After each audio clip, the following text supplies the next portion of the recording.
Hello, everybody.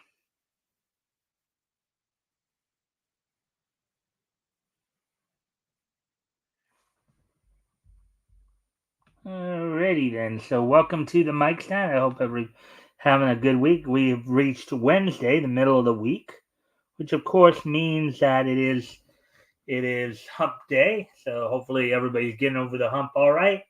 Here in California, it would seem, at least where I'm at, we've had a bit of an overcast today. Looks like fall weather is finally starting to settle in, as it normally does here in Southern California, usually in the latter half of October. Funny, fall technically starts in September 22nd, 23rd, but here in California, we still get it for about another month. So, 3 weeks to another month. So, anyways, um, gonna give people a chance, of course, to get in here, see if I can get people in here. Um, wait a few minutes before I start talking about what's on tap for tonight.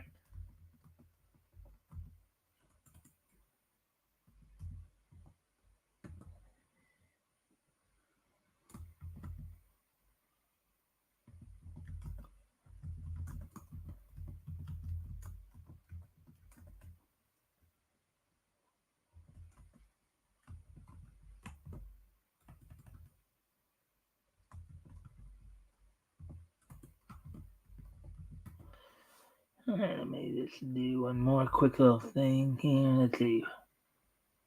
Already 2 minutes in, right? Wow, time sure flies, doesn't it?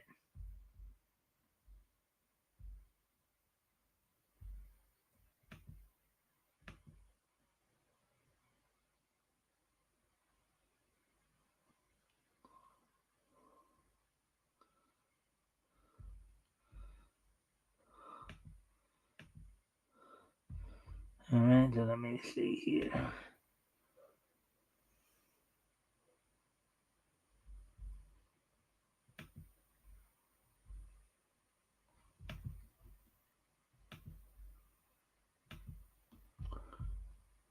Alrighty then.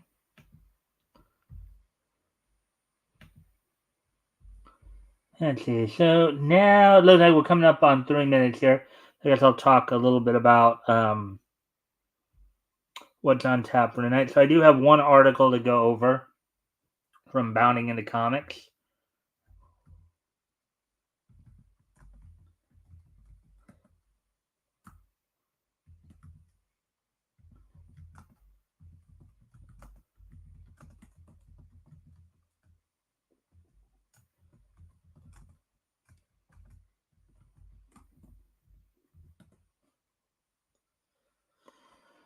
All right, so tonight we will go over one article from Bounding into Comics here, where they're talking about.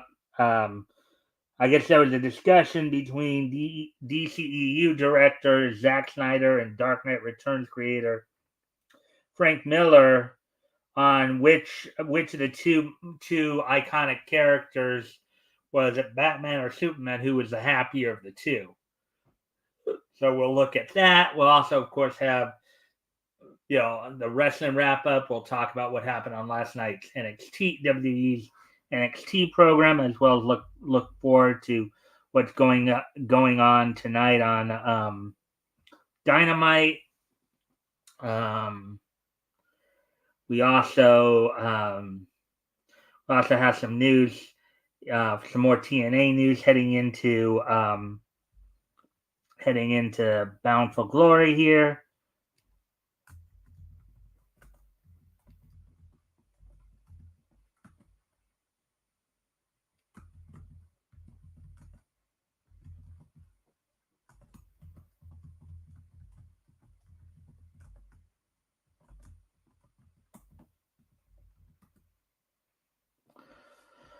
With that, also, and then of course at the end of the night um, we'll have this day in each history. So got a full slate for you tonight. So hopefully you all will.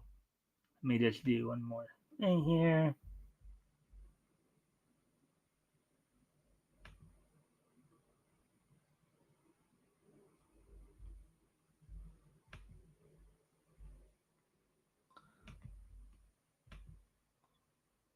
if I can get some more people to come in to watch.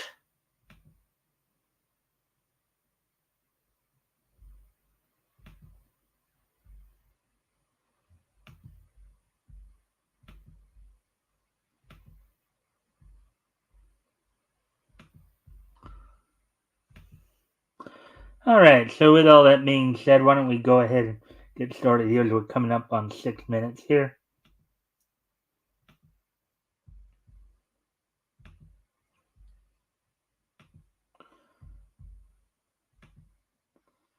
Alrighty then, so here we go. Alright, so between Batman and Superman, DCEU director Zack Snyder and The Dark Knight Returns creator Frank Miller agree that Batman is the happier character. Article by Spencer McCauley, art, and this was done on earlier today. So now let's see what their reasoning is here.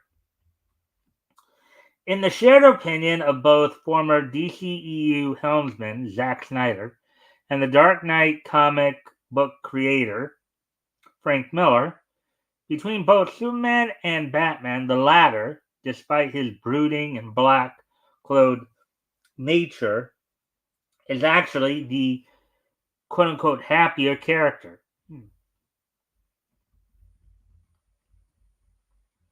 Quote, the two edgier DC creators weighed in on the different world outlooks of the world's finest during a one-on-one interview given by Miller to Snyder for the 2024 edition of Inverse's annual superhero issue, quote unquote.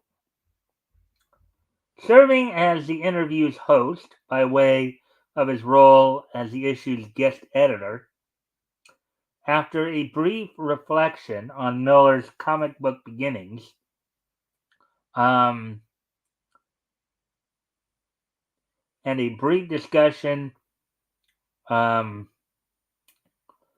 Snyder's superhero stories or modern day mythology take, the filmmaker turned the conversation to the topic of his guest work on his favorite Batman comic book, as evidenced by his influence on his own cinematic take on the DC Pantheon. The Dark Knight Returns. The Dark Knight Returns is often credited with revolutionizing how Batman is perceived, quote unquote, began Snyder. Quote, but also my takeaway from The Dark Knight Returns is exactly the same as you just stated it. Some people would say it's deconstruction, and I understand that you might say that, but for me, it means restorative. I'm like, that's my Batman. The Batman I want to see is that Batman, not the bleeping Batman who's a joke, unquote.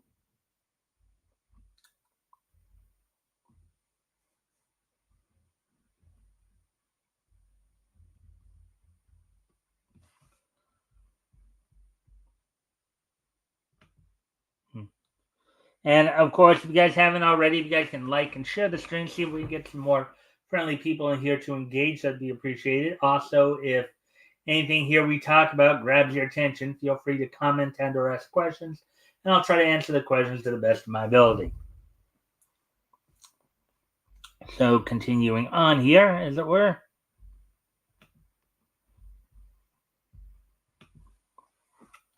Following this lengthy wind-up, the director then asked, quote, what were your key influences when creating a darker, older, more psychologically complex Batman, unquote.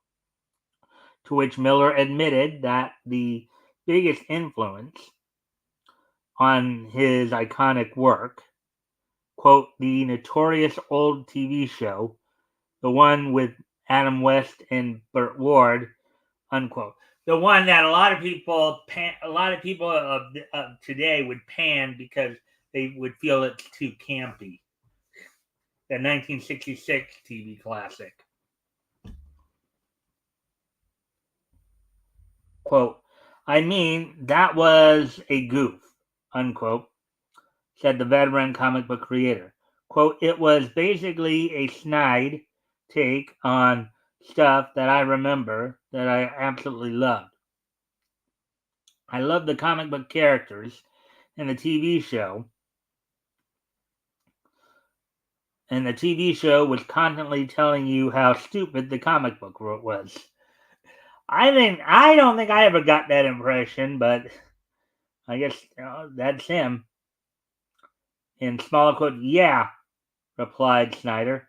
Quote, because it was counterculture against authority. They sort of saw Batman as the man, and so I just felt like they were making a man out to be a sort of an idiot. Unquote. Again, I didn't get that take on the '60s Batman on the live action. I mean, granted, maybe they didn't emphasize his darker roots as much. Making it more for a general audience's appeal. But they still, talked a lot about his intellect and his detective solving. So I don't know if I completely agree with their take on it, but I understand it.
Quote, so without question, unquote, said Miller, quote, I was rejecting that bleep show more than anything when I did Dark Knight Returns, unquote. And here's scenes with, of course, Adam West, Burt Ward, and Yvonne Craig, the roles of Batman, Robin, and Batgirl, respectively. From there, prompted by Snyder's noting of how, quote, one of the things you do in Dark Knight Returns with the voiceover in the sort of very specific language that he uses in combat and how he analyzes the combat that he's in, you go like, quote, okay, this guy is 100% more complicated in his combat style, even than you can imagine, unquote. Miller explained his view um, of the Dark Knight by comparing him to the Man of Steel. Quote, I look at Batman as a self-made superhero, unquote, explains the Sin City creator. Quote, Bruce Wayne made himself Batman by studying, training, and exploring. Extraordinary feats come easily to Superman. He can fly and then the rest. I mean, just in terms of Superman, it's like you think you can do it. He can fly, for God's sake. Whereas Batman needs a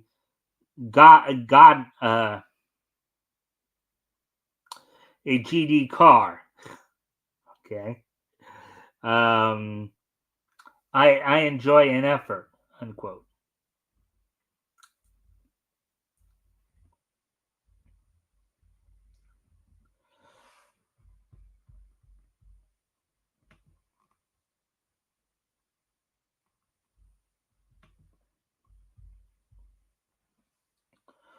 Quote, the one thing I really love about the way he did Superman also was he's sort of a tool of the US government. The Superman also in your version is self-aware, unquote. He continued, quote, he knows what he's doing because everyone's like, quote, oh, he's like a big Boy Scout, unquote. Well, it's like, no, he understands the political complexity of the whole thing, and he's just done the math and goes, quote, look, this is the only way we are able to exist is if we do it this way, unquote. Quote, Superman is an apologia worrywart, and he's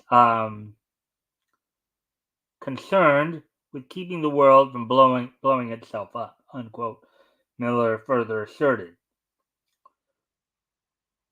Quote, Batman's this Dionysian character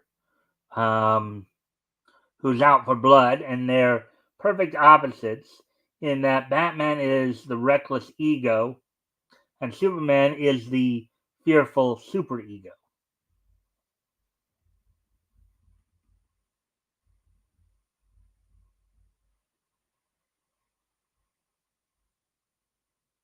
Hmm.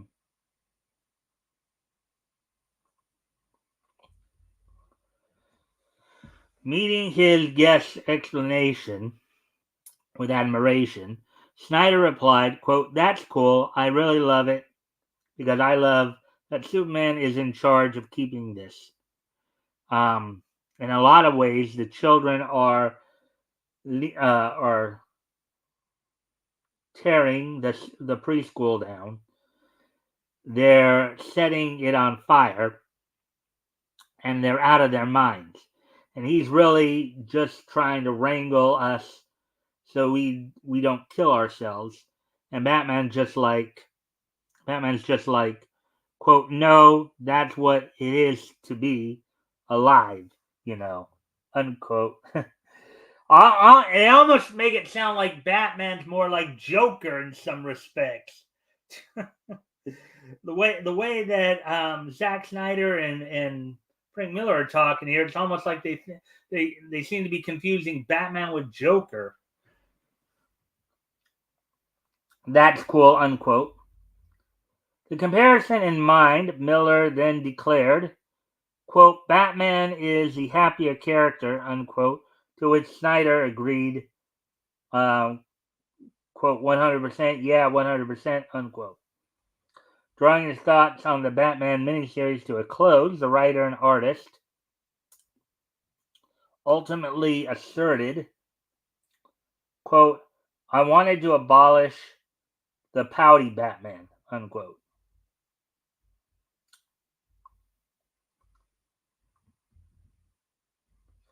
And that's all we got for that article. Anyways, let's see what time. We're not even at 20 minutes yet. Well, I guess I could. Let me see. I think I might be able to find something. It was something, albeit this is already a few days old.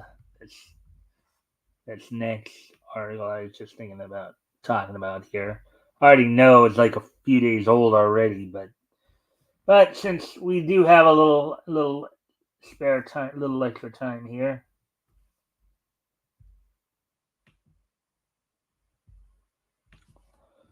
and this one's not that long, anyways. The one we're about to head into here.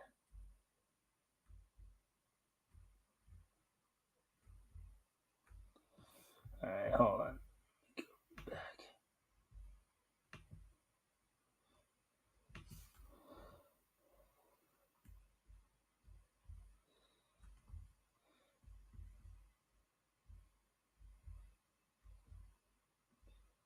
All right, this is the one I was just thinking about here. And the only reason I wasn't thinking, I think I did mention this the other day, but just there weren't any articles out about it. And now here it's like it's already like a few days old here. But I'm sure many of you have probably heard about this. Max cancels Mindy Kaling's atrocious Scooby adjacent Velma series. Um, Article by Karina Smith, published this past Friday, October the 11th. So Max has opted not to renew adult animated series Velma after two unfunny, spiteful, male bashing seasons. Wow. So this Karina uh, quote, over the past two seasons, Mindy, in brackets Kaling, and Charlie, in brackets Grandy, have created an incredibly fun and fresh world within the iconic Whodunit franchise, in brackets of Scooby Doo. Max said in a boilerplate statement, quote, while we won't be moving forward with another season of the series, we thank them for their compelling coming of age storytelling, unrivaled clues, and hilarious hijinks, unquote. I wonder if if they're as they're saying that, I wonder if they're sticking their fingers in their throats or something like that. Like they're like gagging as they're having to say this. Because obviously if they were happy with it, they would not be canceling it. Hmm. Please. It was terrible. It couldn't even bother to I couldn't even bother to finish it. At least the first series was worth an occasional hate watch. Oh boy, and then oh yeah. The 10 episode second season of the Max original from Warner Brothers Animation dropped April 25th, was roundly booed for its snide irreverence for the source material and its viewers. This was a wise choice for Max. A wiser choice would have been to cancel it even sooner. Yeah, and I know there's a lot of people out there who agree with that. We've been hearing a lot about this. Again, a couple reasons why I wasn't sure if I was gonna highlight this or not was one, it had been posted a few days ago, but also um, it wasn't that long of an article.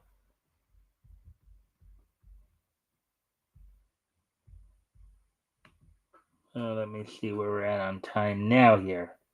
And again, if anything here grabs your attention, feel free to comment and or ask questions, and I'll try to answer the questions to the best of my ability. Also, if you haven't already, like and share the stream, see if we can get some more friendly people in here to engage. That'd be appreciated. All right, so with that, let me see. I'm gonna go back to Bounding the Comic and see if I can find one more. See if anything new popped up since. Now, Bleeding Fool does have the latest edition of Indie Comic Showcase up, but we'll do that tomorrow. That will take a good chunk of the show, anyways, as it usually does. Let's see if there's anything here that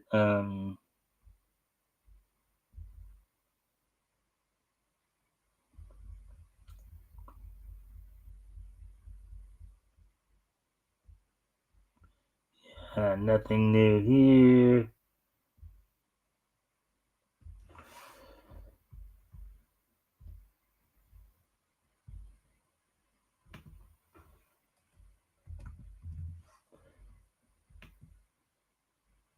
It's just one of those things that sometimes when you pick something late like this, have to kind of you have to kind of hope that it doesn't take too long.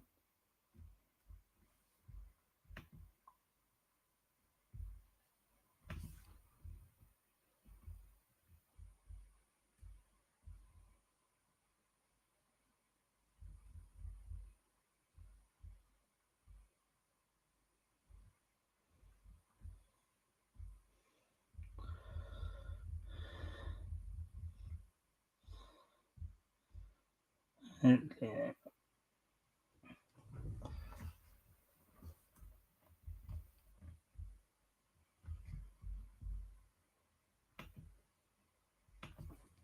Just right now, just seeing if there's anything of any real interest here.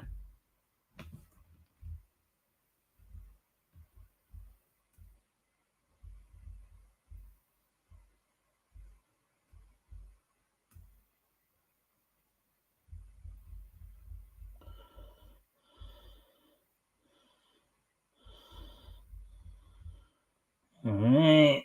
Okay.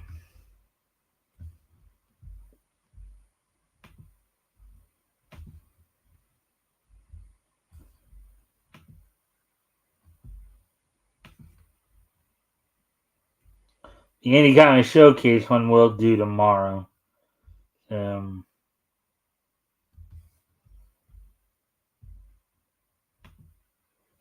Let me check one more source, and then if nothing comes of it, we'll probably just move right along to the wrestling wrap up here.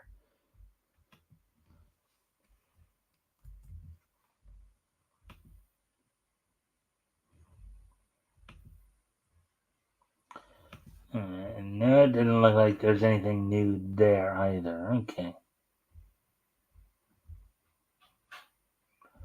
I mean, there's new. We could backtrack, but all right. So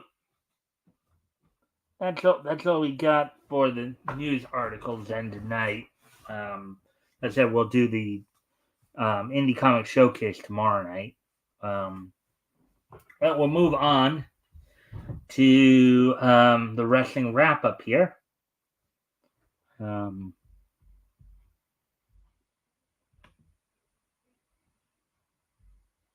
So first off, we're going to go back to last night's.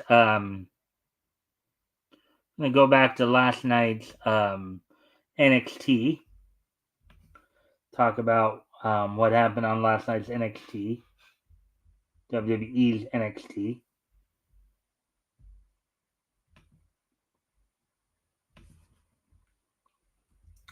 As the opening match saw Stephanie McClure defeat Ren Sinclair of the No Kata Catch crew. She had the rest of the faction in her corner. Of course, Charlie Dempsey, Miles Bourne, Tavion Hughes. In a gentleman's duel match, Lexis King defeated Oro Mensah. Nikita Lyons defeated Lola Vice in a singles match. In another singles match, Ridge Holland defeated Riley Osborne of Chase U. Brooks Jensen, with Sean Spears in his corner, defeated Ashante Adonis.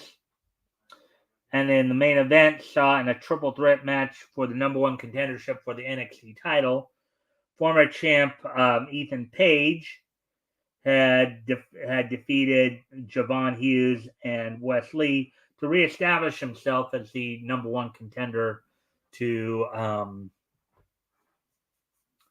the NXT title.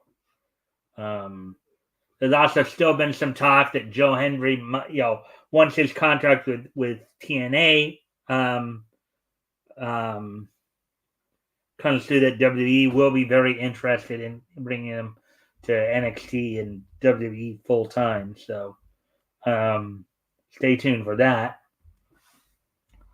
Then we so with that, now that we've done that, let me go ahead and talk a little bit about what's going on, in the aftermath of this past Saturday's Wrestle Dream.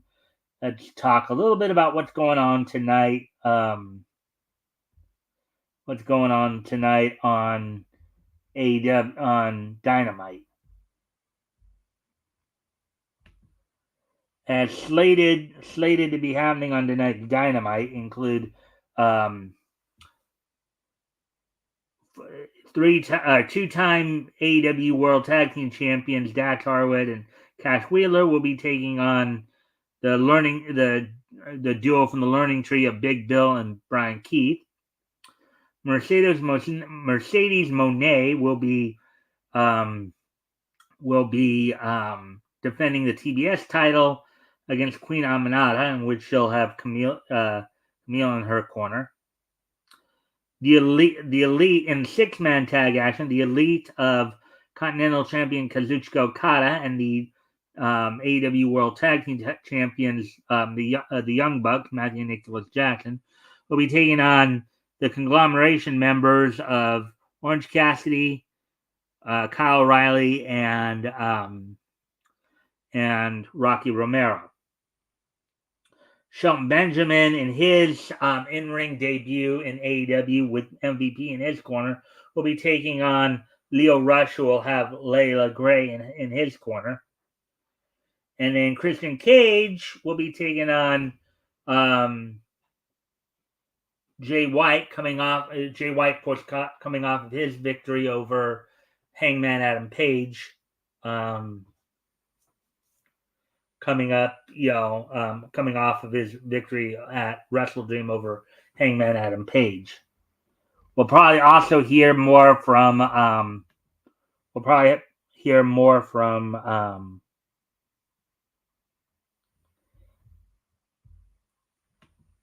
any comics news.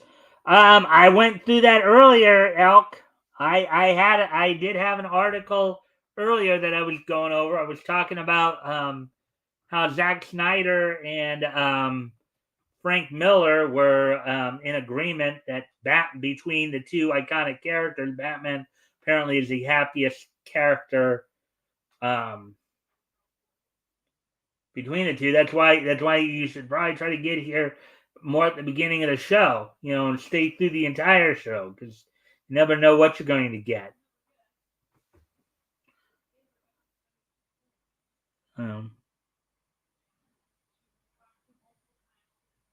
But just like a lot of things have been a little bit on the slow side. I think a lot of people have been more focused on particularly here in the States, been focused more on the election than anything else, and that may have taken some of the energy away from other aspects.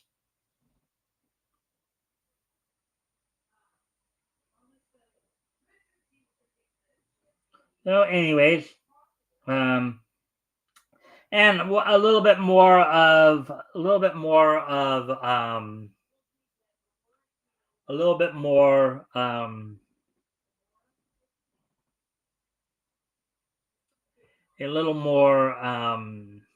I'm trying to think now. A little more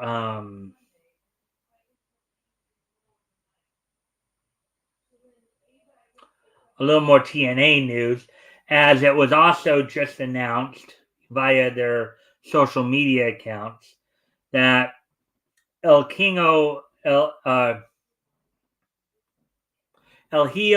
Vikingo will be making his return to TNA to challenge Mike Bailey for the X Division title on next Saturday's the 26th Bound for Glory event. He's been out injured for a while, but now he should be coming back pretty soon here, and they'll be stopping off at Bound for Glory to challenge Mike Bailey for the X Division title, which should promise to be a very exciting match. So with that being said, that's all I got for you guys in terms of the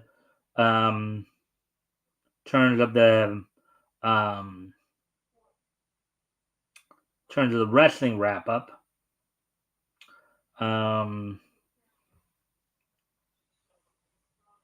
So now what we'll do is we'll talk a little bit about, with today being Wednesday, October 16th, 2024. Let's take a look back at this day in each history. So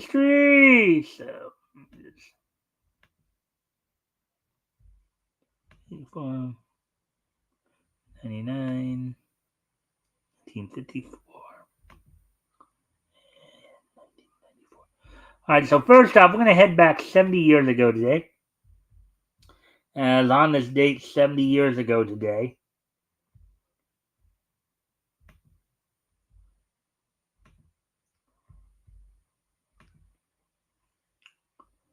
on this date 70 years ago today. Um,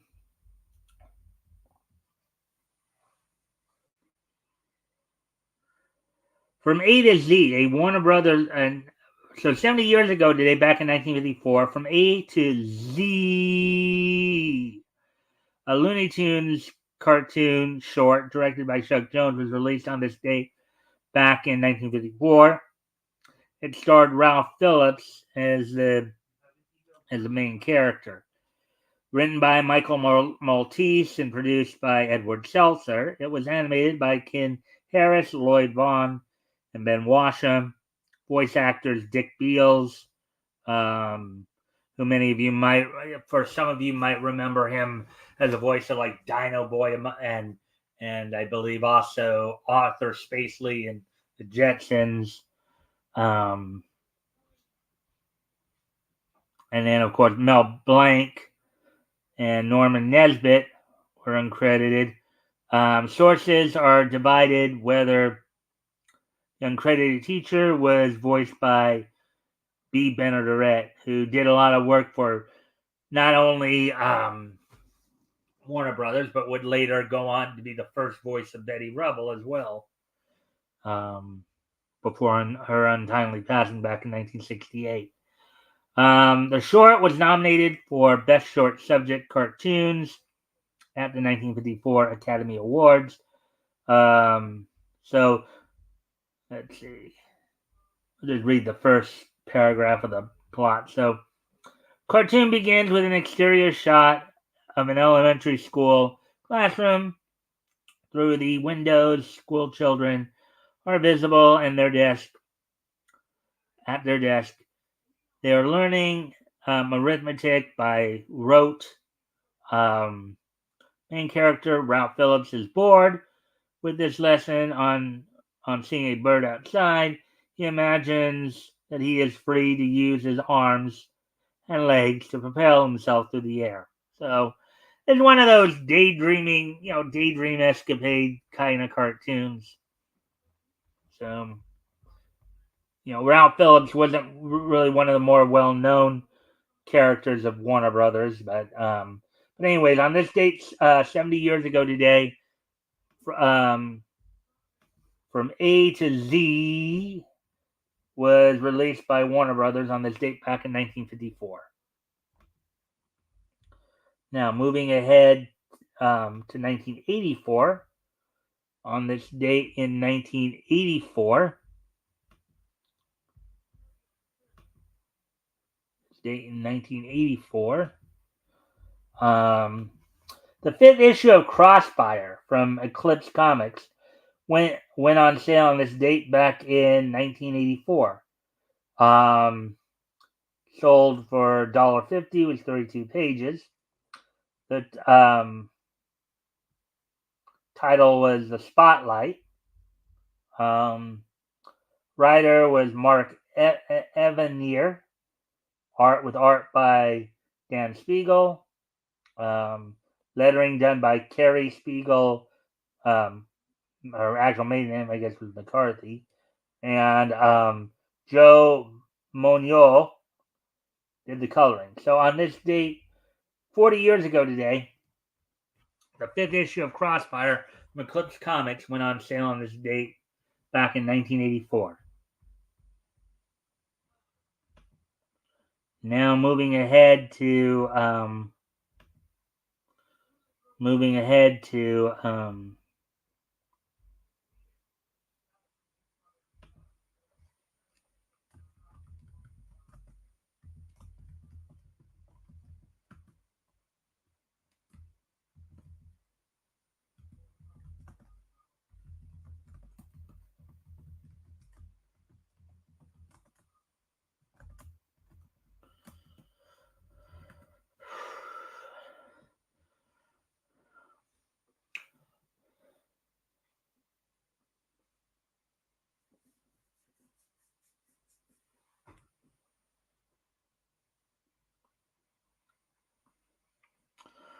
all right. So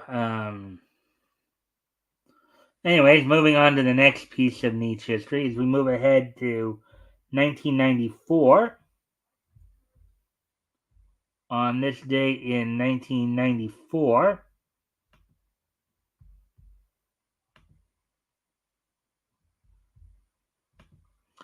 It's the Ashi Productions Maycross 7. It was a sequel to Super Dimension Fortress Maycross and takes place many years after the events of the first series. So on this date in 1994,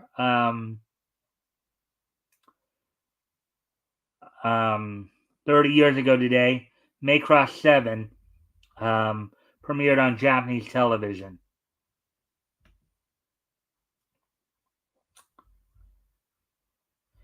And finally, on this date in 1999, 25 years ago today, so one of the few nights in which everything is before 2000. On this date in 1999, Combat Zone Wrestling had its Cage of Death event from Mantua, New Jersey. The main event saw in a match for the Iron Man title, in a Cage of Death match, Lobo defeated Justice Payne to become the new Iron Man CZW Iron Man champion.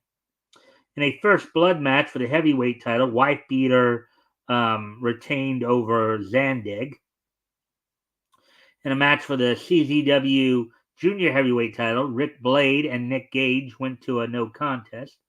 In a tag team match that pitted two former tag team partners against each other, Trent Acid and the White the Casimiro brothers of Johnny Kashmere and Robbie Mineo. Now, Acid and Kashmere were formerly known as the Backseat Boys. So this was also set up when Trent Acid went to a time limit draw with White Lotus just before. And then the night opened up and with John Dahmer defeating Big Slam. So on this date, 25 years ago today, Combat Zone Wrestling had its Cage of Death event from the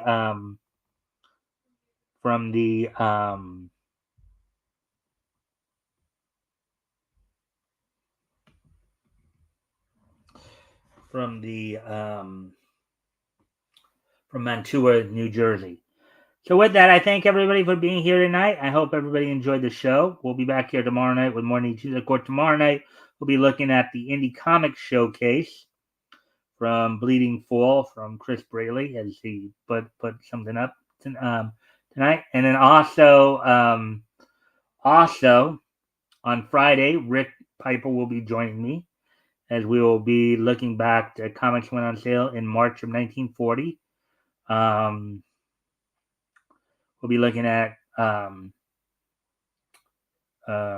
Shadow Comics Volume 1, Issue 3. So with that, I thank everybody for being here, and I hope to see everybody back here tomorrow. Bye.